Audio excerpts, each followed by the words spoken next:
one of the last thing on care and maintenance of the snare drum that you need to be aware of is how tight and how loose the snares are. This is what a snare is, and this goes across the bottom head of the drum.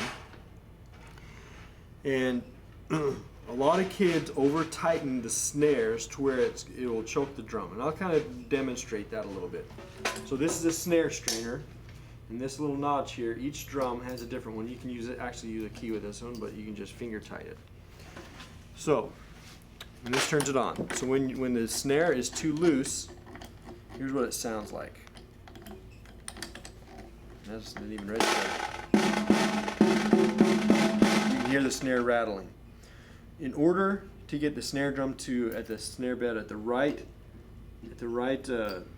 tension to make it sound good, you just tighten the strainer. It's still a little loose. It's almost there, right there, and that's about the perfect place to tighten the snare drum, and that's all you do. A lot of kids will tighten this up too tight, and what that does is it chokes the drum. So I'm going to do that real now. I'm going to tighten it quite tight, a little tighter than that actually. So you can hear that. See how it kind of distorts the sound, the pure sound that you just tuned, this beautiful sound. And you just distorted it by tightening the snare bed too tight. And what also that produces, it produces a lot of unwanted overtones.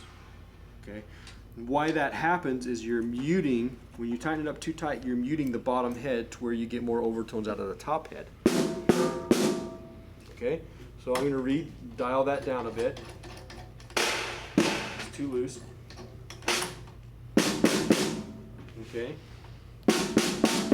And that's how you do it. That is very important. A lot of kids that I see usually tighten that thing up so tight it just mutes the drum and it doesn't make it sound great.